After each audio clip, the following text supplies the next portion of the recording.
In a span of 20 minutes, 20 F-18 fighter jets took off and landed on the USS Theodore Roosevelt aircraft carrier, in a powerful display of military precision and efficiency.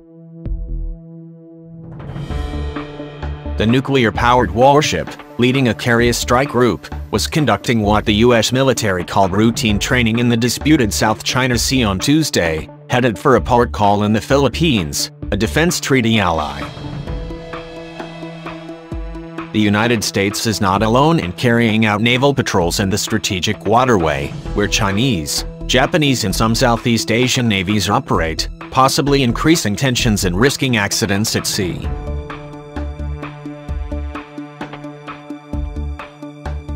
We have seen Chinese ships around us, Rear Admiral Steve Koehler, the strike group commander, told a small group of reporters on board the 3-decade-old carrier. They are one of the navies that operate in the South China Sea, but I would tell you that we have seen nothing but professional work out of the ships we have encountered. Navies in the Western Pacific, including China and 9 Southeast Asian countries, have been working on a code of unexpected encounters, QUEs, at sea to avoid conflict. The USS Theodore Roosevelt's presence in the South China Sea comes days after China's massive air and naval drills in the area, in what some analysts described as an unusually large display of Beijing's growing naval might. China's growing military presence in the waters has fueled concern in the West about Beijing's endgame. The United States has criticized China's apparent militarization of man-made islands and carried out regular air and naval patrols to assert its right to freedom of navigation in stretches of a sea China claims largely as its own.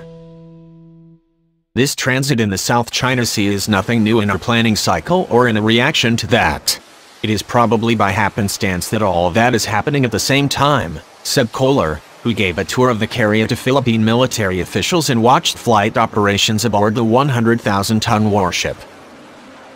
All of the operations that we do in and around the South China Sea or any of the bodies of water we operate in, there is a function of international law, and that is ultimately what we want to recognize, Koehler said. Tension between the United States and China over trade and territory under U.S. President Donald Trump has been stepped up of late, with fear in the region that the South China Sea, vital to global trade, could one day become a battleground between the two rival powers.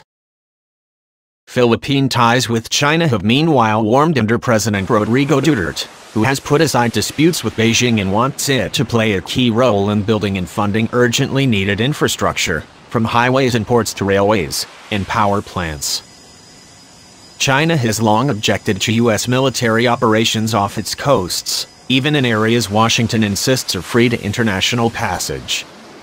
They, China, certainly have the right to exercise off their coast like we do, nor are they necessarily in charge of our transit cycle, but our deployment's been planned, Koehler said. As the crew in color-coded uniforms raced to service dozens of aircraft taking off and landing, handlers in the flight deck control made sure the deck had enough room for jets to maneuver and refuel with the help of a Ouija board. The board has all the models of each aircraft, which are marked with squadron name, model, make, and number of personnel. At any given moment, the flight deck is home to dozens of aircraft and helicopters. It is a showcase of the capability of the U.S. Armed Forces, Philippine Army Chief Rolando Bautista said of the demonstration. Since Americans are our friends in one way or another, they can help us deter any threat.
Patrick Cohen,